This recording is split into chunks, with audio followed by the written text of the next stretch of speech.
Hello my dear learners, welcome to IAS sure shot. मेरा नाम है मयूरी भागवानी और आज की डेट है 3 दिसंबर।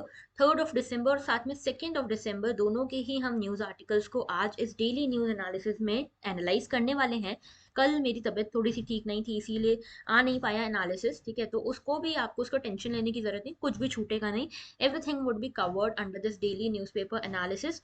द हिंदू और द इंडियन एक्सप्रेस दोनों को ही यहाँ पे कवर किया जाएगा। ओके, शुरुआत करते हैं आज के सेशन की और बता दूं कि आप हमसे इन सभी मीडियम्स के थ्रू कनेक्ट कर सकते हो। टेलीग्राम चैनल जरूर से ज्वाइन कर लेना, क्योंकि यहीं पे आपको मिलेंगे पीडीएफ ऑफ द लेक्चर्स। साथ में सिर्फ 177 डेज बचे हैं हमारी यूपीएससी प्रीलिम्स में, तो big alert for all of you. And today's pinch of positivity says heal, learn, grow and love. Basically यही मैकेनिज्म होना चाहिए जिसके थ्रू आप अपनी लाइफ के जो बड़े बड़े ऑब्स्टिकल्स हैं उनको हरा सकते हो। ओके, क्योंकि ऑब्स्टिकल्स आएंगे, आपको उनसे हील भी करना पड़ेगा, आप उनको लर्न भी करो और साथ में धीरे धीरे ग्रो करते रहो। बढ़ते हैं आगे। पहला आर्टिकल आज का जो है ये कल भी न्यूज में था, ठीक है, इसीलिए मैंने इसकी कल की कटिंग रखी है। ये जो पेज नंबर 14 आप देख रहे हो, ये कल का था, 2 दिसंबर का था। ओके, तो यहाँ पे देख रहे हो, now use your face as boarding pass at Delhi, Varanasi, Bengaluru airports. तो आपने कभी अगर फ्लाइट्स वगैरह में ट्रैवल किया होगा, एयरलाइंस से ट्रैवल किया होगा, तो आपको पता होगा कि वहाँ पे एक बोर्डिंग पास होता है जो दिखा के आप प्लेन में एंटर कर पाते हो, है ना। तो ये बोर्डिंग पास की जगह अब आपका फेस ही आपका बोर्डिंग पास रहेगा। फेस के थ्रू आप, फेशियल रिकॉग्निशन टेक्नोलॉजी के थ्रू आप यहाँ पे डायरेक्टली बोर्ड कर पाओगे। आपको कोई अलग डॉक्यूमेंट्स की ज़रूरत नहीं पड़ेगी। और ये जो फैसिलिटी है अभी अभी आई है दिल्ली, वाराणसी, बेंगलुरु एयरपोर्ट्स में for the domestic flights. Okay, और ये हमारे मिनिस्ट्री ऑफ सिविल एविएशन के जो मिनिस्टर हैं वो इनको इनॉग्रेट भी कर रहे हैं। तो दिल्ली, वाराणसी, बेंगलुरु में यहाँ पे जो लोग हैं वो फेस को ही अपने बोर्डिंग पास की तरह यूज कर पाएंगे सिंस December 1। ओके, तो यहाँ पे बेसिकली होगा ये कि टेक्नोलॉजी जो है उसके थ्रू यहाँ पे जो ह्यूमन इंटरफेरेंस है वो कम हो जाएगा। ठीक है, ह्यूमन इंटरफेरेंस कम हो जाएगा, आपको बहुत सारे कोई डॉक्यूमेंट्स कैरी नहीं कर पाएंगे, करने पड़ेंगे। और ये सब कुछ होगा अंडर डीजी यात्रा प्रोग्राम। ओके, डीजी यात्रा प्रोग्राम क्या है, इसके ऊपर भी आऊंगी मैं। ठीक है, और यही सेम आर्टिकल, इसी टॉपिक के ऊपर सेम आर्टिकल आया था आज इंडियन एक्सप्रेस में। Digi Yatra, a new facial recognition software for paperless passage through airport check points. तो एयरपोर्ट चेक पॉइंट पे पेपरलेस पैसेज के लिए फेशियल रिकॉग्निशन टेक्नोलॉजी आई है। ठीक है, आपको पता होगा कि अगर आपको कोई फ्लाइट पकड़नी है तो आपको उसके लिए 2 घंटे पहले से पहुंचना होता था एयरपोर्ट, उसमें बहुत सारे फॉर्मेलिटीज है ना। तो इसी को कम करने के लिए, इसी को थोड़ा इजी बनाने के लिए, पेपरलेस बनाने के लिए, थोड़ा सा ह्यूमन फ्रेंडली बनाने के लिए इसको, ये जो डीजी यात्रा प्रोग्राम है ये लाया गया है। ठीक है, गवर्नमेंट पॉलिसीज में आप इसको कनेक्ट कर सकते हो पेपर 2 से। ओके, बढ़ते हैं आगे। तो देखो यहाँ पे होगा क्या कि गवर्नमेंट ने एक इंट्रोड्यूस किया paperless entry at the selected airports, जिसके थ्रू आप एयर ट्रेवल कर पाओगे बिना किसी हैसल के। ओके, जल्दीबाजी कुछ नहीं करनी पड़ेगी। ये सब होगा डीजी यात्रा प्रोग्राम के अंतर्गत, जिसमें कि फेशियल रिकग्निशन सॉफ्टवेयर यूज किया जाएगा। यहाँ पे पैसेंजर्स की एंट्री जो है वो आईडी कार्ड वगैरह के बिना ही सिर्फ उनके फेस के थ्रू हो पाएगी। ये सब कैसे होगा, ये आधार कार्ड से लिंक करके होगा। ठीक है, तो आपको अपने फोन पे डीजी यात्रा जो ऐप है वो यहाँ पे लॉन्च करनी है। डीजी यात्रा ऐप जो है वो डाउनलोड करनी है। उसको डाउनलोड करने के बाद आप अपने आधार कार्ड की डिटेल्स उसमें डालोगे, अपना फोटो डालोगे, और इस तरह से आप यहाँ पे इनेबल कर पाओगे इस डीजी यात्रा वाले चीज को। ठीक है, तो आप यहाँ पे फेशियल रिकॉग्निशन करवा सकते हो, वॉलंटरी बेसिस पे अभी इसको रखा गया है। ओके, अच्छा, यहाँ पे जो दिल्ली इंटरनेशनल एयरपोर्ट है वहां पे भी ये होगा। और डीजी यात्रा क्या है, ये देखो, ट्रैवलर्स को बिना किसी डॉक्यूमेंट के चेक पॉइंट्स पे पास होने के लिए पेपरलेस कॉन्टैक्टलेस प्रोसेस है, जिसके थ्रू आप सिर्फ फेशियल फीचर्स के थ्रू ये सब आइडेंटिटी अपनी स्टैब्लिश कर सकते हो। इसके थ्रू आप अपना जो भी बोर्डिंग है वो ऑटोमेटिकली करा सकते हो, एंट्री कर सकते हो एयरपोर्ट पे, सिक्योरिटी चेक, एयरक्राफ्ट बोर्डिंग, इन सब में आपको रुकने की जरूरत बार बार है नहीं। ओके, एयरपोर्ट गेट, ई गेट जो होता है उस पर आप जो पैसेंजर्स हैं वो पहली बार अपना बार कोड स्कैन करेंगे, बोर्डिंग पास वाला, वहां से फेशियल रिकग्निशन सिस्टम इंस्टॉल करेंगे। ई गेट जो है वो आपको वैलिडेट करेगा, आपकी पैसेंजर आइडेंटिटी को वैलिडेट करेगा, ट्रैवल डॉक्यूमेंट्स को यहाँ पे आइडेंटिफाई करेगा। और उसके बाद जैसे ही प्रोसेस खत्म, वैसे ही पैसेंजर एंटर कर सकते हैं ई गेट के थ्रू। ये जो प्रोजेक्ट है इसको इम्प्लीमेंट करने वाली फाउंडेशन है डिजिटल यात्रा, डीजी यात्रा फाउंडेशन। ये एक जॉइंट वेंचर है। ये डीजी यात्रा के बारे में थोड़ा सा याद रखना, ये डीजी यात्रा जॉइंट वेंचर है किसका किसका, एयरपोर्ट अथॉरिटी ऑफ इंडिया है जिसका 26% स्टेक है, और बाकी कुछ एयरपोर्ट्स हैं। कौन कौन से एयरपोर्ट्स हैं, बेंगलुरु, दिल्ली, हैदराबाद, मुंबई एंड कोचीन, ये 5 एयरपोर्ट्स हैं जिनका बाकी 74% स्टेक है। ओके, चलिए बढ़ते हैं आगे। डीजी यात्रा के बारे में थोड़ा सा और डिटेल में जान लें। डीजी यात्रा एक इंडस्ट्री लेड इनिशिएटिव है जो कि कोऑर्डिनेट किया जा रहा है by ministry of civil aviation, और ये जो है डिजिटल इंडिया के विजन को हमारे पूरा करना चाह रहा है। यानी कि आप एयर फ्लाइट्स वगैरह को भी पकड़ने जाओ तो उसमें भी आपको कोई डॉक्यूमेंट ना ले जाना पड़े, सब कुछ डिजिटल तरीके से ऑटोमेटिक हो जाए, इसकी हम कोशिश कर रहे हैं। डीजी यात्रा एक biometric enabled seamless travel experience है, इसको आप बेस्ट कह सकते हो। तो बायोमेट्रिक इनेबल्ड है क्योंकि इसमें आपकी फेस को रिकॉग्नाइज किया जा रहा है। Biometric enabled seamless travel experience है, यानी कि आप आसानी से ट्रैवल कर पाओगे। फेशियल रिकग्निशन टेक्नोलॉजी पे बेस्ड है। जो प्रोजेक्ट है ये एनविसेज करता है कि कोई भी ट्रैवलर यहाँ पे अलग अलग चेक पॉइंट्स के थ्रू पास हो सकता है पेपरलेस एंड कॉन्टैक्टलेस प्रोसेसिंग से, सिर्फ फेशियल फीचर्स को यूज करके। ओके, इससे क्या होगा, एक decentralised mobile wallet based identity management platform बनाया जाएगा जिसमें कि आपकी प्राइवेसी का पूरा पूरा ध्यान रखा जाएगा। आप जो भी डाटा डालोगे ना इस डीजी यात्रा ऐप में, वो एक वॉलेट बेस्ड सिक्योर जगह पे रहेगा जिसमें आपकी प्राइवेसी का कोई इशू ना हो। ओके, देखो यहाँ पे जैसे अगर आप एयरपोर्ट में जाते हो तो आपने देखा होगा कि पहले आप जैसे ही जाते हो यहाँ पे आपको पीएनआईआर दिखाना पड़ता है, ट्रैवल डॉक्यूमेंट्स दिखाने पड़ते हैं, ठीक है, एंट्री लेने टाइम। यहाँ पे एयरपोर्ट एनरोलमेंट कायोस्क होता है, यहाँ पे एनरोल करना होगा। एयरपोर्ट एंट्री ई गेट होता है, यहाँ से आप यहाँ पे बोर्डिंग पास बनवाते हो। ओके, अब यहाँ पे बनवाने की जरूरत नहीं रहेगी क्योंकि आपके पास फेशियल रिकॉग्निशन होगा। फिर चेक इन करना है, बैग ड्रॉप करना है, ठीक है, इसमें फेस बायोमेट्रिक आइडेंटिफिकेशन हो सकता है। इसके साथ अब आगे आओगे इमिग्रेशन वगैरह के लिए, यहाँ बोर्डिंग ई गेट होते हैं। बोर्डिंग ई गेट पे स्पेशली आपका यहाँ पे मदद मिलेगी आपको ये फेशियल रिकॉग्निशन टेक्नोलॉजी की। ओके, और फिर आप यहाँ एयरक्राफ्ट में बिना कोई डॉक्यूमेंट वेरिफिकेशन के जा पाओगे। ओके, तो यहाँ पे फेस वैल्यू या फेस रिकॉग्निशन कैसे होगा, तो स्टेप बाय स्टेप प्रोसेस ये है कि सबसे पहले आपको अपना नाम, ईमेल, मोबाइल आईडी प्रूफ, ये सब डेजिग्नेटेड पोर्टल जो डीजी यात्रा वाला पोर्टल है उस पर डालना रहेगा। दूसरी बात, आपको वन टाइम हमारा होता है ना ओटीपी, वन टाइम पासवर्ड, वो आएगा, ठीक है, आपके आधार लिंक्ड मोबाइल नंबर पे, आप उसको वेरीफाई करिए। आप अपना फोटो, अपना आधार कार्ड, अपना आईडी नंबर, ये सब डालिए उसमें, ठीक है। आपका आईडी जनरेट होगा, यहाँ पे आईडी नंबर जो है ये ज़रूरत पड़ेगी आपको बुकिंग टिकट्स के टाइम पे। इसके बाद स्टेप 5 है कि आप अपना क्यूआर कोड स्कैन कीजिए और यहाँ पे फेशियल रिकॉग्निशन आप अंडरगो कीजिए बिफोर एंटरिंग द एयरपोर्ट। और जैसे ही आप फेशियल आईडी के साथ आगे जाते हैं टिकट पीएनआर के साथ, तो वो आपको एक सिंगल टोकन मिल जाएगा। स्टेप 6 ये होगा कि आपको बस अपना सेल्फ चेक इन करना है, बैगेज ड्रॉप करना है, सिक्योरिटी एक्सेस करना है, और आप सब कुछ कर सकते हो विद फेशियल स्कैनिंग। ओके, बढ़ते हैं आगे नेक्स्ट इशू की तरफ। बहुत ही इंटरेस्टिंग सा इशू है ये, आप देख सकते हो आज का इशू है European Union to impose price cap on Russian crude.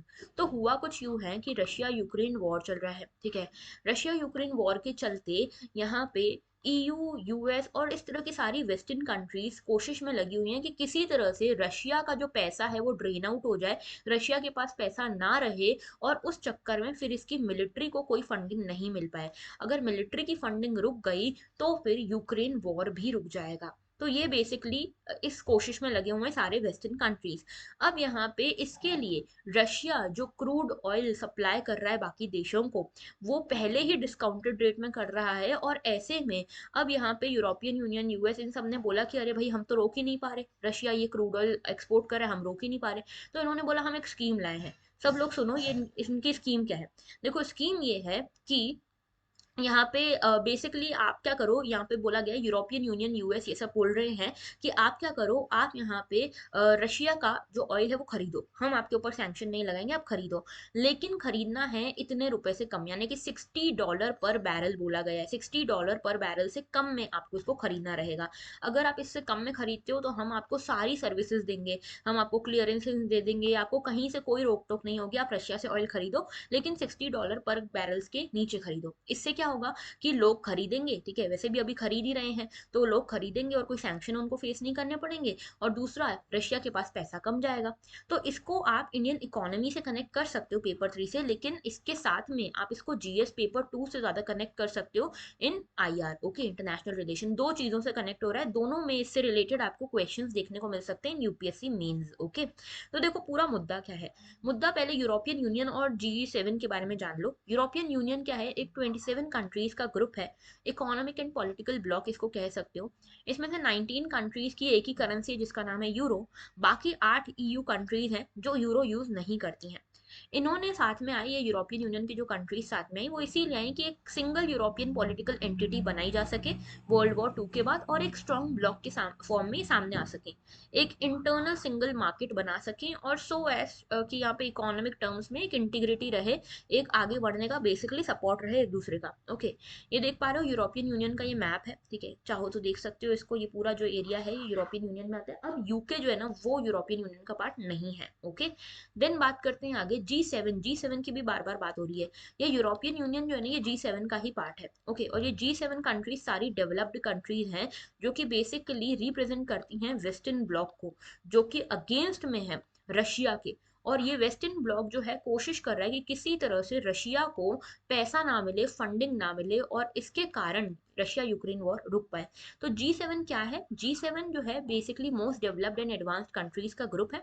US, UK, Canada, France, Germany, Italy, Japan, ये सब इसमें आते हैं। ओके, अच्छा, G7 जो है ये प्रोवाइड करता है एक प्लेटफॉर्म जिसके थ्रू आप सारे कोऑर्डिनेट कर सकते हो, ट्रेड में, सिक्योरिटी में, economics, climate change and so on में।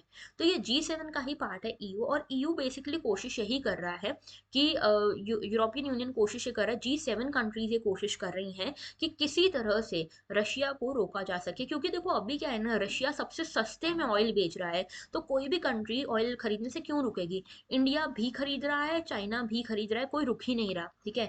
तो ऐसे में ये सारी countries, G7 countries, European union चाहता है कि ये सब कंट्रीज खरीद तो रही हैं, हम इनको एक स्कीम दे देते हैं कि तुम्हारे ऊपर कोई सैंक्शन नहीं लगाएंगे, तुम सारी वेस्टर्न कंट्रीज का जो रूट है उन कंट्रीज को आप यूज करो ना, आपको और खर्चा कम आएगा, और आप क्या करो, $60 पर बैरल से भी कम में खरीदो, तो फिर हम आपको ये सारी चीजें अवेल करवाएंगे, तो आपको ऑयल और सस्ते में मिल जाएगा। ये कहना है इन कंट्रीज यूरोपियन यूनियन और G7 का। अब देखो ये प्राइस कैप प्लान एग्जैक्टली क्या है। देखो यहाँ पे रशियन ऑयल जो है वो रशियन ऑयल दूसरी कंट्रीज खरीद रही हैं। प्लान ये है कि यहाँ पे एक पॉलिसी बनाई गई है, एक स्कीम बनाई गई है। ये स्कीम बोलती है कि हम सभी को परमिशन देंगे, यूरोपियन यूनियन और जितने भी वेस्टर्न कंट्रीज हैं वो बोलते हैं हम सभी को परमिशन देते हैं आप रशियन ऑयल खरीदिए, ठीक है, लेकिन खरीदिए उसको एक प्राइस कैप के नीचे। यहाँ पे प्राइस कैप रखा गया $60 पर बैरल। ओके, तो बोल रहे हैं कि इससे कम में आप खरीदो, इससे कम में खरीदोगे तो रशिया को पुरेगा नहीं, रशिया को कोई प्रॉफिट होगा नहीं, तो यहाँ पे फंडिंग कम, और बाकी कंट्रीज को प्रॉफिट ही प्रॉफिट, क्योंकि इतने सस्ते में ऑयल कहाँ मिलेगा, ठीक है। और रशिया की मजबूरी है कि रशिया को ये ऑयल बेचना पड़ेगा, तभी तो उसकी उसका काम चल पाएगा, इकोनॉमी चल पाएगी। तो प्राइस कैप जो है वो इस तरह से डिजाइन किया गया है कि रशिया को यहाँ पे लिमिट किया जा सके प्रॉफिट मेकिंग से। ओके, सो दैट ये अग्रेशन कम करे और ग्लोबल एनर्जी प्राइजेस को भी कम किया जा सके। अभी आपको पता है कि कितना महंगा हो गया है फ्यूल, ठीक है, रशिया यूक्रेन वॉर के चलते। तो अगर रशिया से इतने सस्ते में ऑयल आएगा तो उसका एक डाउन टर्न इम्पैक्ट भी तो देखने को मिलेगा, कंज्यूमर तक भी तो इम्पैक्ट देखने को मिलेगा, तो एनर्जी प्राइसेस कम हो सकते हैं। यूएस और ईयू के ऑफिशियल्स ट्राई कर रहे हैं इंडिया, चाइना, टर्की, इन कंट्रीज को भी कन्विंस करने का कि आप भी आओ, हमारी ये स्कीम ज्वाइन करो, हमारा कोएलिशन ज्वाइन करो, ठीक है। उनका कहना यह है कि प्राइस कैप जो है ये सभी के इंटरेस्ट में है, ठीक है, क्योंकि आपको और सस्ते दामों पे रशिया से ऑयल मिल पाएगा, और इसके कारण रशिया जो है डिस्करेज भी होगा वॉर से। लेकिन ये कैसे इन्फोर्स किया जाएगा? देखो, जो कंट्रीज ये कोएलिशन को ज्वाइन करेंगी, इसका मतलब ये है कि वो रशियन ऑयल तो खरीदेंगी ही खरीदेंगी, लेकिन खरीदेंगी एक पर्टिकुलर प्राइस से नीचे, ठीक है। और वो कंट्रीज जो इस कोएलिशन को या इस स्कीम को नहीं ज्वाइन करती हैं, उनको यहाँ पे बिल्कुल अलाउड है कि आपको जिस प्राइस पे खरीदना है खरीदिए, आप इस ऑयल जो ये सेम ऑयल $60 पर बैरल से ऊपर भी खरीद सकते हो, ठीक है, उनके ऊपर कोई प्राइस कैप नहीं है, ठीक है। अब इसमें क्या होगा कि अगर कोई कोएलिशन के बाहर आकर ये खरीदता है ऑयल, तो उसको ये सारी एक्सेस जो है, जो सारी सर्विसेज मिलने वाली हैं इन वेस्टर्न कंट्रीज से, वो नहीं मिलेंगी। मतलब कि देखो आपको पता है ना, ये मैप है, ठीक है, ये मैप में ये है इंडिया हमारा, और यहाँ पे आता है सारा ये रशिया वाला पूरा पार्ट, सेंट्रल एशिया वगैरह, और यहाँ पे आता है पूरा यूरोप, ठीक है, और यहाँ पे आता है अफ्रीका। तो जो रूट है ना वो ये यूरोप से होता हुआ या वेस्टर्न कंट्रीज से होता हुआ है, ठीक है। तो ये जो सारी सर्विसेज हैं जैसे कि इंश्योरेंस हो गया, करेंसी पेमेंट, फैसिलिटेशन और वेसल क्लियरेंसेज, अगर यहाँ से अगर आप जाते हो तो ये सब चीज़ों की ज़रूरत पड़ेगी। अगर आपको यहाँ से जाके ये खरीदना है तो ठीक है, आपको ये सारे वेसल क्लियरेंस लेने पड़ेंगे, यानी कि आपको कोएलिशन ज्वाइन करना पड़ेगा। लेकिन इंडिया का कहना है कि भाई हम तो इन रूट से जा ही नहीं रहे, हम तो तीसरे रूट से ही जा रहे हैं, तो हम क्यों खरीदें भैया, क्यों कोएलिशन में आए, ठीक है। और G7 कंट्रीज जो हैं वो ये भी एम कर रही हैं कि प्राइस जो है ऑयल का कम हो जाएगा। क्वांटिटी पे तो हम बोल ही नहीं रहे, जितना आपको खरीदना है उतना खरीदो रशिया से ऑयल। ओके, इससे इन्फ्लेशन भी कम होगा। लेकिन ये सारी स्कीम काम तभी करेगी जब सारी ही सारी कंट्रीज ये कोएलिशन को ज्वाइन करती हैं। ओके, अगर कोएलिशन को कोई ज्वाइन ही नहीं करेगा तो ये प्राइस कैप का कोई मतलब ही नहीं रह जाएगा। अब इंडिया का क्या रिस्पॉन्स है? इंडिया देखो, पहले तो रशिया से ज़्यादा ऑयल इनटेक करता नहीं था, पहले तो ये सऊदी अरेबिया और हमारा जो वेस्ट एशिया है उस पर डिपेंड करता था। अभी जो रशिया यूक्रेन वॉर हुआ है उसके बाद 50 टाइम्स हमने बढ़ा दिया रशिया से ऑयल इनटेक। क्यों? क्योंकि इतने सस्ते में रशिया डिस्काउंटेड प्राइजेस में दे रहा है, तो क्या दिक्कत है ना। अच्छा, और इंडिया की गवर्नमेंट जो है वो बार बार यही बोले, देखो हमारे लिए तो हमारा नेशनल इंटरेस्ट सबसे ऊपर है। हमारा नेशनल इंटरेस्ट है कि हम इंडियन कंज्यूमर्स को सस्ते में ऑयल दिलवाएं, और वो हम रशिया के थ्रू पूरा कर पा रहे हैं, तो हम तो खरीदेंगे रशिया से ऑयल। एक्सपर्ट्स ये मानते हैं कि इंडिया जो है इस कोएलिशन में शामिल नहीं होगा, स्कीम में शामिल नहीं होगा, क्योंकि रशिया ऑलरेडी इंडिया को काफ़ी डिस्काउंटेड रेट में ये ऑयल दे रहा है। और दूसरी बात ये भी है ना कि इंडिया के अच्छे रिलेशन भी है रशिया के साथ, तो सिर्फ इतने से पैसे के लिए हम इंडिया जो है अपने फ्रेंडशिप थोड़ी ना तोड़ेगा रशिया से। ओके, तो ये था पूरा आर्टिकल। बात करते हैं नेक्स्ट आर्टिकल की, जो कि कल का आर्टिकल है, how do personality rights protect celebrities. तो मुद्दा ये हुआ कि अमिताभ बच्चन जी जो हैं द सुपर हीरो, ये जाते हैं सुप्रीम कोर्ट में, और सुप्रीम कोर्ट ने दिल्ली हाई कोर्ट में जाते हैं और ये बोलते हैं कि भाई मेरे नाम को, मेरी फोटोज को, मेरी बिना परमिशन के कहीं पे भी कोई भी एड में यूज कर रहा है और मेरे नाम का, मेरी पर्सनैलिटी का मिसयूज हो रहा है। तो दिल्ली हाई कोर्ट ने ये जवाब दिया, दिल्ली हाई कोर्ट ने ये डिसीजन दिया कि पर्सनैलिटी राइट्स जो हैं एक एक्टर के, वो इन्फ्रिंज नहीं होने चाहिए। अब ये पर्सनैलिटी राइट्स क्या है? पर्सनैलिटी राइट्स का मतलब है किसी भी पर्सन या किसी भी बड़े सेलिब्रिटी के जिसका नाम जाना पहचाना है, उनकी पर्सनैलिटी को प्रोटेक्ट किया जाए, उनकी प्राइवेसी का प्रोटेक्शन हो, उनकी प्रॉपर्टी का प्रोटेक्शन हो। ओके, तो ये जो राइट्स हैं वो सेलिब्रिटीज के राइट्स हैं जनरली, जिनका नाम जाना माना है और जिनके नाम को मिसयूज किया जा सकता है। ठीक है, अच्छा, इसमें नाम आ गया, फोटोग्राफ आ गया, वॉइस आ गई, सब कुछ आ गया। ओके, और ये बोला जा रहा है कि जो जो प्राइवेसी राइट्स हैं या फिर ये पर्सनैलिटी राइट्स हैं बहुत ज़रूरी हैं उन लोगों के लिए जो सेलिब्रिटीज हैं। ओके, क्योंकि उन्हीं के नाम को गलत यूज किया जा सकता है, उन्हीं की पिक्चर कहीं पे भी लगा देते हैं। जैसे अभी दिवाली के दौरान लोग फटाके लेने गए तो सभी फटाकों पे, सभी क्रैकर्स पे किसी ना किसी हीरो हीरोइन, किसी ना किसी एक्टर एक्ट्रेसेस के फोटोज लगे हुए थे। अब बहुत ही कम लोग जानते होंगे कि शायद ही इनसे ये परमिशंस ली गई हों। तो ये दिख रहा है ना कि ये एक्टर या एक्ट्रेस इस पर्टिकुलर क्रैकर को प्रमोट कर रहा है, लेकिन ऐसा एक्चुअल में नहीं हो सकता है ना। तो वही चीज हो रही है। तो name, nickname, stage name, picture, likeness, images, ये सब जो है, ये सब बेसिकली बोला गया कि इनको प्रोटेक्ट किया जाए, इनको कोई भी एवं यूज ना कर पाए, कोई भी इसको ऐसे बिना परमिशन की यूज ना कर सके। ओके, पर्सनालिटी राइट्स क्या पब्लिसिटी राइट्स से डिफरेंट है? तो देखो, पर्सनालिटी राइट्स में दो तरीके के राइट्स आते हैं। ठीक है, पहले आते हैं पब्लिसिटी राइट्स और दूसरे आते हैं प्राइवेसी राइट्स। ठीक है, पब्लिसिटी राइट्स क्या होते हैं? पब्लिसिटी राइट्स यही है कि कोई भी आपका नाम बिना आपकी परमिशन के, बिना आपकी परमिशन के कमर्शियली यूज नहीं कर सकता। दूसरा है right to privacy. Right to privacy बोलता है कि कोई भी पर्सनालिटी की पर्सनल इन्फॉर्मेशन को आप इस तरह से बाहर ढिंडोरा पीट पीट के नहीं बता सकते। ओके, तो दोनों यहाँ पे राइट्स आते हैं। अब इसमें एक और चीज है, टॉट ऑफ पासिंग ऑफ। लोग क्या करते हैं, अपना प्रोडक्ट बेचने के लिए किसी तीसरे का नाम यूज करते हैं, किसी सेलिब्रिटी का नाम यूज करते हैं, ऐसा दिखाते हैं कि ये इनका प्रोडक्ट है। जैसे बीइंग ह्यूमन के साथ बहुत होता है। बीइंग ह्यूमन की इतनी कॉपीज बन गई हैं, being human basically Salman Khan की ब्रांड है, और इसकी इतनी कॉपीज बन गई है, हर जगह बीइंग ह्यूमन की टी शर्ट बिक रही है नहीं वो बीइंग ह्यूमन की एक्चुअल में, लेकिन उनके नाम को मिसयूज किया जा रहा है। ठीक है, तो ये जो है अनइंटेंशनली किसी अपने गुड्स को दूसरे का गुड दिखा के पास ऑफ करना, बेच देना। और इससे क्या होता है कि जो गुडविल है उस सेलिब्रिटी की, या उसका जो बिजनेस है, या उसको जो भी कुछ है, वो उसको लॉस होता है, मिस रिप्रेजेंटेशन हो रहा है ना, उसके कारण उसको फाइनेंशियल या रेपुटेशनल डैमेज हो सकता है। अच्छा, ये जो पब्लिसिटी राइट्स हैं, इनको trademark act of 1999 and copyright act of 1957 में प्रिजर्व किया गया है। और राइट टू प्राइवेसी तो आपको पता है आर्टिकल 21 का हिस्सा है ना, के एस पुट्टास्वामी केस। तो यहाँ पे राइट टू प्राइवेसी और राइट टू पब्लिसिटी दोनों को अलग से मेंशन किया गया है, अलग अलग फॉर्म्स में, सुप्रीम कोर्ट जजमेंट हो या लॉ हो। लेकिन राइट टू पर्सनैलिटी जो है ना, पर्सनैलिटी राइट, इसके लिए कोई प्रॉपर एक अलग से स्टैच्यूट बनाया नहीं गया है। ठीक है, तो इसके लिए अलग से कोई स्टैच्यूट नहीं है, कोई लॉ नहीं है। अच्छा, इसके अलावा यहाँ पे ये बोला जा रहा है कि does the use of name on internet affect personality rights. Internet पे क्या आप किसी का नाम यूज कर दो तो क्या वो अफेक्ट करेगा? तो बिल्कुल करेगा। अरुण जेटली जी एक बार दिल्ली हाई कोर्ट में गए, ठीक है, और उन्होंने बोला कि भाई एक कंपनी है जिन्होंने मेरे नाम से ही www.arunjetli.com ये नाम से, ये डोमेन नेम से अपनी कंपनी चला रहे हैं, तो मेरे नाम से ये मिसयूज कर रहे हैं। तो यहाँ पे कोर्ट ने बोला कि भाई ये जो नाम है, पॉपुलैरिटी उसकी, ऐसा नहीं कि ऑफलाइन और ऑनलाइन अलग अलग है, ऑनलाइन भी उनकी पॉपुलैरिटी उतनी ज्यादा है, हो सकता है उससे ज्यादा हो। तो ये नेम जो है वो भी पर्सनालिटी राइट्स में आता है और आप किसी के भी नाम को गलत तरीके से यूज नहीं कर सकते, ये चीज बोली गई। ओके, कंज्यूमर राइट से भी जुड़ा हुआ है क्योंकि कंज्यूमर्स को गुमराह करने की कोशिश हो रही है ना यहाँ पे। तो मिनिस्ट्री ऑफ कंज्यूमर अफेयर्स ने बोला था, अभी नोटिफिकेशन जारी किया कि कोई भी मिसलीडिंग एडवर्टाइजमेंट नहीं करेगा, एंडोर्समेंट कोई भी गलत तरीके से नहीं करेगा, और स्पेशली जो कोई एक्टर या एक्ट्रेस या कोई सेलिब्रिटी है उसके नाम को तो कोई गलत तरीके से यूज नहीं करेगा। ओके, तो ये पर्सनैलिटी राइट्स वाला पूरा मुद्दा था, which is a very important thing in polity. Okay, paper 2 से इसको कनेक्ट कर सकते हो। नेक्स्ट हमारा इशू है regarding economy, how will global lay off impact India. आप देख रहे हो इंडिया जो है, इंडिया में भी और बाहर भी आप देख रहे हो रशिया यूक्रेन वॉर का बहुत इम्पैक्ट देखने को मिल रहा है, कोविड का बहुत इम्पैक्ट देखने को मिल रहा है। सभी बड़ी बड़ी कंपनीज जो हैं अपने एम्प्लॉयज को ले ऑफ कर रही हैं, फायर कर रही हैं, ठीक है, और मास फायरिंग हो रही है। ओके, मास फायरिंग। तो यहाँ पे इसका क्या इम्पैक्ट इंडिया पे पड़ सकता है? तो देखो यहाँ पे देखने को मिला कि यूएस में, स्पेशली यूएस की जो मल्टीनेशनल कंपनीज हैं, अमेजन हो गया, मेटा हो गया, इंटेल, ट्विटर, ये सब बहुत ज्यादा मैसिव ले ऑफ कर रहे हैं। ओके, ये ले ऑफ 60,000 से भी ज्यादा क्रॉस हो गया था सिर्फ 2 महीने, सितंबर अक्टूबर में। इंडिया के प्रोस्पेक्ट्स जो है ये बोलते हैं कि भाई हमारा काफी कंट्रीब्यूशन है आईटी सेक्टर में, और लग रहा है कि आईटी सेक्टर बहुत इम्पैक्ट हो रहा है।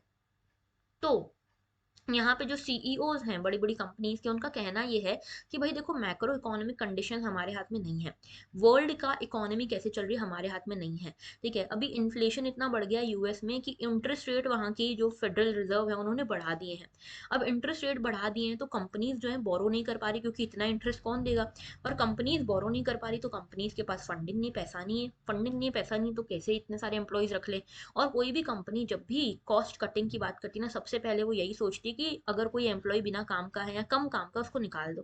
ठीक है, तो यहाँ पे देखा जा रहा है कि आईएमएफ ने भी बोला कि आने वाले टाइम में रशिया यूक्रेन वॉर हो, कोविड हो, इन्फ्लेशन हो, इन सभी के कारण हो सकता है और मास ले ऑफ देखने को मिले। इंडियन आईटी इंडस्ट्री का क्या कहना है? तो देखो, इंडियन आईटी इंडस्ट्री अभी भी ज्यादा इम्पैक्टेड नहीं है। ठीक है, अभी तक तो ज्यादा इम्पैक्टेड नहीं है क्योंकि ग्रोथ प्रोजेक्शन अच्छे चल रहे हैं। सिर्फ विप्रो के अलावा बाकी सब जो कंपनी है उन्होंने अच्छा प्रॉफिट कमाया है। ठीक है, लेकिन यहाँ पे आप ये भी एक ट्रेंड देखते हो कि कई बार यहाँ पे इंडिया में टीसीएस, इन्फोसिस जैसी कंपनीज है जहाँ पे लोग खुद जॉब छोड़कर जा रहे हैं। इसका मतलब ये कि उनको हायर सैलरीज, हायर पैकेजेस पे दूसरी कंपनीज रख रही हैं। तो अभी तक ये डायरेक्टली इंडिया में तो नहीं आया है, लेकिन आगे आगे देखने को मिल सकता है कि शायद इंडिया में भी इम्पैक्ट देखने को मिले इसका। बाकी स्टार्टअप्स की बात करें तो सबसे ज्यादा ये मास ले ऑफ और ले ऑफ आपको एडटेक सेक्टर में देखने को मिल रहा है। ठीक है, जो एजुकेशनल टेक्नोलॉजी ना, जैसे बायजूस, ओला, और ये बायजूस है बेसिकली, तो उड़ान है, अन अकेडमी है, वेदांतु, इन एरियाज में इन कंपनीज ने बहुत मास ले ऑफ किया है। तो देखने को मिल रहा है कि ग्लोबल रिसेशन जो है वो इंडिया में अब इम्पैक्ट दिखा रहा है। और देखो, जब से ग्लोबलाइजेशन हुआ है ना, ग्लोबलाइजेशन हर इम्पैक्ट, हर सिनेरियो में, हर सेक्टर में हुआ है, चाहे वो पॉलिटिक्स हो, चाहे वो इकोनॉमिक्स हो, हर जगह पे। तो इसी का रीजन, यही रीजन है कि कहीं पे भी कुछ भी होता है ना, तो इंडिया पे इम्पैक्ट जरूर दिखता है। ओके, बढ़ते हैं आगे। नेक्स्ट इशू है, after complain centre set to prioritise wages for मनरेगा साइट सुपरवाइजर्स। तो कुछ हुआ यूं है कि साइट सुपरवाइजर्स जो है ना, ये साइट सुपरवाइजर्स ने कंप्लेन करी कि भाई मनरेगा के अंतर्गत हम काम कर रहे हैं और हमारा जो वेजेस हैं आ ही नहीं रहे हैं, इतना लंबा लंबा टाइम हो जा रहा है। तो यहाँ पे सेंटर के पास बहुत सारी कंप्लेंट्स गई। सेंटर ने बोला रुको, तुम्हारे लिए कुछ व्यवस्था करते हैं, अरेंजमेंट करते हैं। तो ये नया सिस्टम ये जो आया है, इसमें स्टेट गवर्नमेंट जो है क्लियर करेंगी पेमेंट्स को सुपरवाइजर्स की before distributing funds to the vendor bills. तो यहाँ पे वेंडर्स को बिल पे करने से पहले सुपरवाइजर्स को उनके वेजेस दिए जाएंगे। ओके, तो देखो पूरा मुद्दा क्या है। मनरेगा, आई होप सभी को पता है, मनरेगा एक 100 डेज का एम्प्लॉयमेंट गारंटी प्रोग्राम है, हमारे रूरल इंडिया में चलता है। ठीक है, और ऐसा है कि रूरल इंडिया में हर हाउस होल्ड में से एक इंडिविजुअल को 100 डेज का एम्प्लॉयमेंट दिया जाएगा साल में एक बार।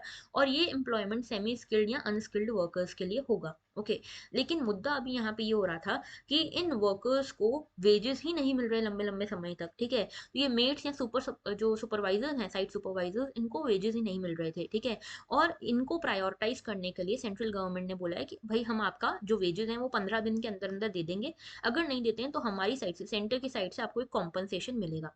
ये जो मेट्स हैं या सुपरवाइजर्स हैं ना, इनको सेमी स्किल्ड वर्कर्स कहा जाता है, ठीक है। तो सेमी स्किल्ड वर्कर्स अब ये क्या कर रहे थे, सेमी स्किल्ड वर्कर्स जानबूझ के अपने आप को अनस्किल्ड वर्कर्स में रजिस्टर कर रहे थे कि भाई कम से कम ठीक है, थोड़ा पैसा कम मिलेगा लेकिन टाइम पे तो मिलेगा। तो इस चीज को ठीक करने के लिए स्टेट गवर्नमेंट सेंट्रल गवर्नमेंट साथ में आए हैं और इन्होंने बोला, सेंट्रल गवर्नमेंट ने बोला कि हम पहले तो आपको आपका वेजेस क्लियर करेंगे विद इन 15 डेज, नहीं करते हैं तो कॉम्पनसेशन हमारी साइड से। स्टेट ने बोला कि हम वेंडर्स को उनके बिल देने से पहले पहले आपको बिल देंगे, आपका जो वेजेस है वो क्लियर करेंगे। तो स्टेट गवर्नमेंट के ऑफिशियल्स और सेंट्रल गवर्नमेंट दोनों ही यहाँ पे कोशिश करी मनरेगा में जो भी इश्यूज है उनको ठीक करने की। तो मनरेगा की बात करें, लार्जेस्ट वर्क गारंटी प्रोग्राम है, 2005 में आया था, मिनिस्ट्री ऑफ रूरल डेवलपमेंट इसको लेके आया था। 100 डेज का एम्प्लॉयमेंट गारंटी प्रोग्राम है जिसमें सभी adult members rural house hold के एलिजिबल हैं इसके लिए। इसमें डिसेंट्रलाइज प्लानिंग होगी, यानी कि ग्राम सभा ग्राम पंचायत मिलकर इसकी प्लानिंग करते हैं कि कैसे क्या काम करना है। और यहाँ पे ग्राम सभा को मैंडेट है, ग्राम सभा को यहाँ पे मैंडेट है कि वो रिकमेंड कर सकती है क्या क्या काम हमको करवाना है, टॉयलेट्स बनवाने, पॉन्ड्स बनवाने, क्या बनवाना है। इसके अंदर आपको एक लीगल राइट मिलता है काम करने का, ठीक है। तो यहाँ पे जो भी क्रोनिक पावर्टी है वो खत्म हो सकती है इन मनरेगा के वर्कर्स के थ्रू, मनरेगा के स्कीम के थ्रू, ओके। इसके साथ में आप देखोगे कि लगभग 1/3 बेनिफिशरीज हैं जो इस मनरेगा स्कीम की, वो विमेन होंगी। तो इधर भी रिजर्वेशन है। और यहाँ पे मिनिमम वेजेस एक्ट लगेगा 1948 का, जिसके अंतर्गत वेजेस दिए जाएंगे यहाँ के लोगों को, ठीक है, जो मनरेगा में इन्वॉल्व होंगे। डिमांड ड्रिवन स्कीम है, यानी कि जो ग्राम सभा बोलेगी कि ग्राम सभा को लगता है कि टॉयलेट्स की जरूरत है, तो टॉयलेट्स बनवाए जाएंगे अंडर दिस मनरेगा स्कीम।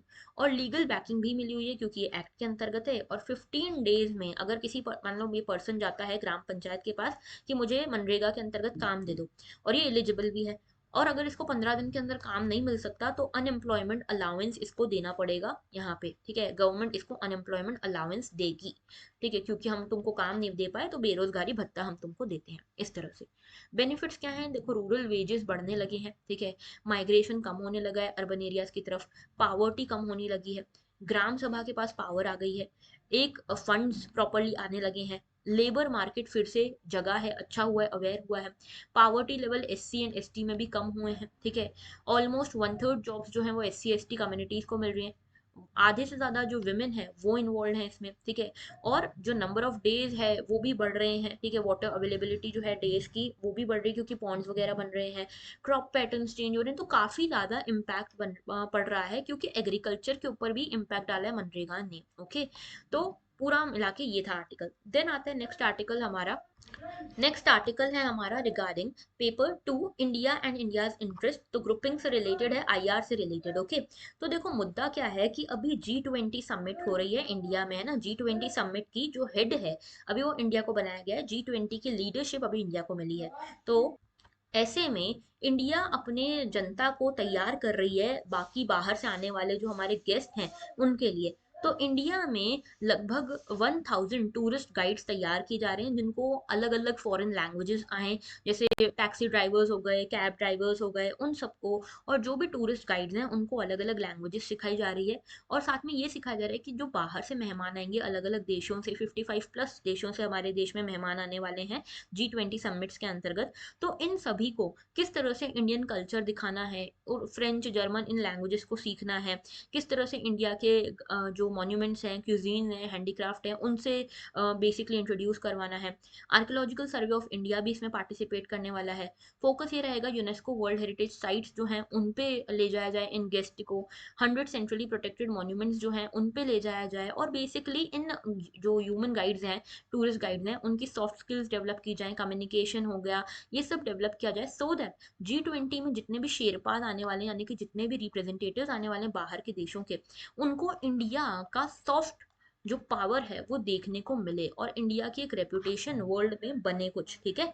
तो बात करते हैं आगे G20 के बारे में। G20 के बारे में वैसे बात कर चुके हैं बहुत बार, लेकिन फिर भी देखो, G20 जो है 1999 में बना था।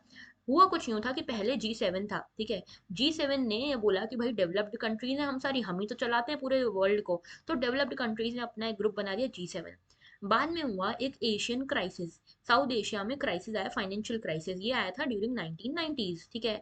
और इसके बाद समझ में आया कि भाई यहाँ पे तो सारी डेवलपिंग कंट्रीज ने हिला के रख दिया पूरे दुनिया को। तो इन डेवलपिंग कंट्रीज को साथ में लिया गया, G7 ने इन डेवलपिंग कंट्रीज को साथ में लिया, 1999 में ये ग्रुप बना।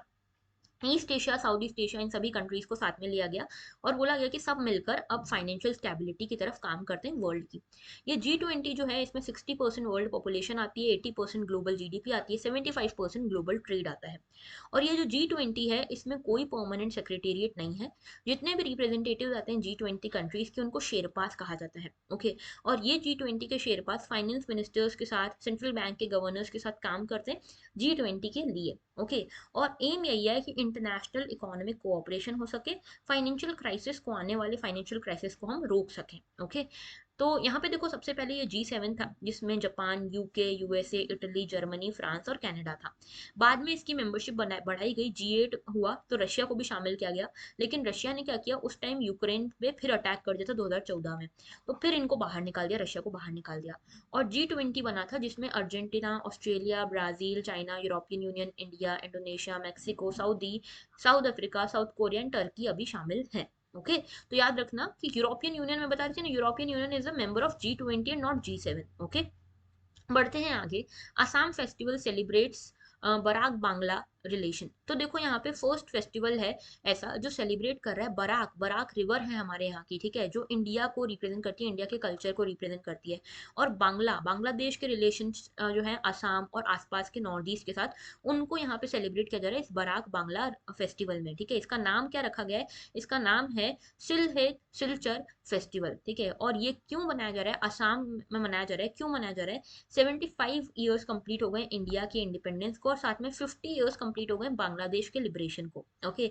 और यहाँ पे जो भी हमारे हिस्टोरिकल टाइज रहे हैं, कॉमन वैल्यूज रही हैं, हेरिटेज रहा है, उनको शेयर करा हुआ जो हमारा हेरिटेज है, इंटरनेशनल बॉर्डर है, उन सभी के लिए ट्राइबल कल्चर, आर्ट, क्राफ्ट, ये जो जितना भी शेयर्ड हमारा कल्चर है ना, उसको सेलिब्रेट करने के लिए हम ये फेस्टिवल सेलिब्रेट कर रहे हैं।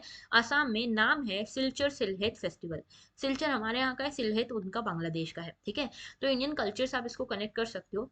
यहाँ पे बराक रिवर के बारे में जानना जरूरी है। बराक रिवर जो है साउथ असम की एक मेजर रिवर है। ठीक है, 564 किलोमीटर लॉन्ग रिवर है, जो कि सुरमा मेघना रिवर सिस्टम का पार्ट है। ओके। ये मणिपुर से निकलती है और बहुत बड़ी रिवर है यहाँ की। ठीक है, मणिपुर से निकलती है, मणिपुर से होके मिजोरम से होके असम जाती है, और असम से फिर बांग्लादेश एंटर करती है, जहाँ पे डिवाइड हो जाती है सूरमा और कुशियारा में। ओके। और हमारे देश का जो 6th नेशनल वाटरवे है, वो इस बराक रिवर के ऊपर है। याद रखना, बहुत ही इंपॉर्टेंट पॉइंट है for the prelims UPSC. Okay. बात करते हैं आगे। तो देखो यहाँ पे ये रिवर सिस्टम्स का पूरा मैप है। यहाँ देखो, यहाँ ये नॉर्थ ईस्ट में देखो, ये दिख रही है ये रिवर बराक रिवर। ठीक है, तो ये मणिपुर से निकलती है, मणिपुर से होकर, मिजोरम से होकर, आसाम से होकर फिर बांग्लादेश में चली जाती है। Okay. And this is a part of Surma मेघना रिवर सिस्टम। ऑलराइट। बात करते हैं आगे। जो नेक्स्ट हमारा है, ये है एक एडिटोरियल है रिगार्डिंग इंटरनेशनल रिलेशंस, और इसको आप कनेक्ट कर सकते हो इंटरनेशनल रिलेशन से। ठीक है, और अच्छा पेपर 2 से इसको कनेक्ट करोगे। अच्छा, एक चीज याद रखना कि आईआर में ये पॉलिसीज की बात कर रहा है। बेसिकली जो फोकस है वो है नॉर्थ ईस्ट के ऊपर। ठीक है, नॉर्थ ईस्ट के लिए हम लुक ईस्ट पॉलिसी लेकर आए हैं। ठीक है, एक्ट ईस्ट पॉलिसी, यानी कि जो हमारे साउथ ईस्ट एशियन कंट्रीज हैं, साउथ ईस्ट एशियन कंट्रीज को किस तरह से हम इंडिया से जोड़ सकते हैं, उसकी बात यहाँ पे कर रहे हैं। और किस तरह से ये साउथ ईस्ट एशियन कंट्रीज हमारे नॉर्थ ईस्ट को डेवलप करने में मदद कर सकती हैं, इसके लिए हम ये लुक ईस्ट और एक्ट ईस्ट पॉलिसीज लाए हैं। लेकिन साथ में इंडो पैसिफिक पॉलिसी की तरफ भी हमारा फोकस जा रहा है। ठीक है, अब इंडो पैसिफिक पॉलिसी और लुक ईस्ट एक्ट ईस्ट आपस में जुड़ी हुई हैं। कैसे जुड़ी हुई हैं, क्योंकि देखो यहाँ पे कुछ इश्यूज हैं। ठीक है, जो नॉर्थ ईस्ट में है, और नॉर्थ ईस्ट और साउथ ईस्ट एशिया से जुड़े हुए पॉइंट हैं। जैसे कि पहला है सिक्योरिटी का इशू, दूसरा है इकोनॉमिक डेवलपमेंट का, तीसरा है बाकी इंडिया से कितना बेटर कनेक्शन है इस नॉर्थ ईस्ट का, चौथा है कि साउथ ईस्ट एशियन जो कंट्रीज हैं उनके साथ कैसा हमारा कनेक्ट है। ओके। और पांचवा है फेयर ओपन इंक्लूसिव एरिया बनाने का। ठीक है, इंडो पैसिफिक बनाने का। तो ये रीजन जो प्रॉब्लम है वो जुड़ी हुई हैं आपस में सभी। और इसमें हम देखते हो, जो हम बात करते हैं ना नॉर्थ ईस्ट की, तो इसमें 7 स्टेट्स आती हैं, 7 सिस्टर्स और एक सिक्किम, ये साथ में आता है। ठीक है, और इसमें हम देख रहे हैं कई सारे इश्यूज हैं। इश्यूज पहला तो ये है कि देखो, इंसर्जेंसी जो है वो कम जरूर हुई है, लेकिन इंसर्जेंसी से जुड़े हुए और इश्यूज अभी तक कम नहीं हुए हैं। Smuggling, drug trafficking, transnational border crime हो गया, इंसर्जेंट एक्टिविटीज हो गई, रिफ्यूजी इन्फ्लक्स हो गया, ये अभी भी कम नहीं हुआ है। ठीक है, ये नॉन ट्रेडिशनल थ्रेट्स हैं जो बने हुए हैं। चाइना भी यहाँ पे अपना चाइना कार्ड प्ले करता रहता है, बार बार हमारे नॉर्थ ईस्ट में कुछ ना कुछ डिस्टर्बेंस करता रहता है, क्रिएट करता रहता है। ठीक है, हालांकि आसाम राइफल्स काम कर रहे हैं, लेकिन अभी भी कुछ ना कुछ इश्यूज यहाँ पे हैं। और दूसरी चीज़ ये भी है कि अभी भी इनसेंसिटिव हैंडलिंग हो रही है इस एरिया की, बॉर्डर मैनेजमेंट की तरफ जो सेंसिटिवनेस होनी चाहिए वो है नहीं, ठीक है, इनसेंसिटिविटी दिख रही है। लेकिन हाँ ये भी है कि कहीं ना कहीं हमने ट्रांसफॉर्मेशन भी देखा है। जैसे आप देखोगे मणिपुर और जो यहाँ के जो स्टेट्स हैं साउथ जो हमारे नॉर्थ ईस्ट वाले, वो काफ़ी सारे पार्टिसिपेट करने लगे हैं पॉलिसी कन्वर्जेशन में। अभी आपने देखा बोथ इंडिया जो इंडिया पैसिफिक कॉन्क्लेव हुए थे उसमें नॉर्थ ईस्ट का एक थिंक टैंक था एशियन कॉन्फ्लुएंस, इसने काफ़ी अच्छे से बढ़ चढ़ के पार्टिसिपेट किया। तो ट्रांसफॉर्मेशन हो रहा है, लेकिन अभी भी काफ़ी स्कोप है कि गवर्नेंस सुधारी जा सकती है। यहाँ पे लोगों को जो हम बॉर्डर मैनेजमेंट कर रहे हैं ना वो पीपल सेंसिटिव बनाया जा सकता है, अफेक्टिव बनाया जा सकता है, ठीक है। तो डेवलपमेंट करने की कोशिश करनी चाहिए हमको, और क्या क्या वे फॉरवर्ड हमारे सामने है, क्या क्या और कर सकते हैं। तो देखो पहली चीज़ तो ये कि रोड वगैरह की लिंकिंग और अच्छी हो। मणिपुर जो है इसको हम एक मेडिकल टूरिज्म का हब बना सकते हैं, जो अभी हम नहीं इसके बारे में सोच रहे, तो ये किया जा सकता है, ठीक है, क्योंकि म्यांमार से भी जुड़ा हुआ है। रिसर्च एंड डेवलपमेंट फैसिलिटीज यहाँ के नॉर्थ ईस्ट स्टेट्स की बहुत बढ़िया है, तो ये बायोडाइवर्सिटी वगैरह में मदद कर सकती है। इन्वेस्टमेंट हमको बढ़ाना चाहिए, इन्वेस्टर्स को यहाँ पे लेकर आना चाहिए नॉर्थ ईस्ट में। साथ में नॉर्थ ईस्ट जो है इंजन ऑफ ग्रोथ बन सकता है, क्योंकि बिजनेस अपॉर्चुनिटीज बहुत है यहाँ पे, ठीक है। एक कल्चरल डोमेन को भी रिप्रेजेंट करता है हमारा नॉर्थ ईस्ट, ठीक है। तो हमारे नॉर्थ ईस्ट से मिलकर ये इंडो पैसिफिक आसपास की जितनी भी कंट्री है उन सबके साथ मिलकर हम अपना एक कल्चरल डिप्लोमेसी शुरू कर सकते हैं, पीपल टू पीपल कोऑपरेशन शुरू कर सकते हैं। यहाँ पे ऑथर बताते हैं कि अभी तक क्या होता है, हम जियो पॉलिटिक्स और जियो इकोनॉमिक्स पे अटके हुए हैं। हमें जियो कल्चरल डायमेंशन को भी एक्सप्लोर करना चाहिए कि कल्चर के बेसिस पे हम अपने रिलेशनशिप्स मेंटेन करें आसपास की कंट्रीज के साथ। और वे फॉरवर्ड ये हो सकता है कि इंडो पैसिफिक जो है, ये वाला जो आइडिया ना थोड़ा दूर का आइडिया है, क्योंकि इंडो पैसिफिक अभी बहुत दूर है हमारे, है ना, बहुत बड़ा आइडिया लगता है। लेकिन अगर आप इसको ऐसे देखोगे कि बे ऑफ बंगाल के आउटर सर्कल को ही हम इंडो पैसिफिक कह रहे हैं, तो फिर ये करीब का लगता है, ठीक है। तो इसके लिए हमको इंडो पैसिफिक की अगर फोकस करना है ना इंडो पैसिफिक की तरफ, तो लुक ईस्ट एक्ट ईस्ट की तरफ ध्यान देना पड़ेगा, साथ में बिम्स्टेक की तरफ भी हमको ध्यान देना पड़ेगा, ठीक है, तभी जाके ये इंडो पैसिफिक स्ट्रैटेजी फुलफिल हमारी हो पाएगी।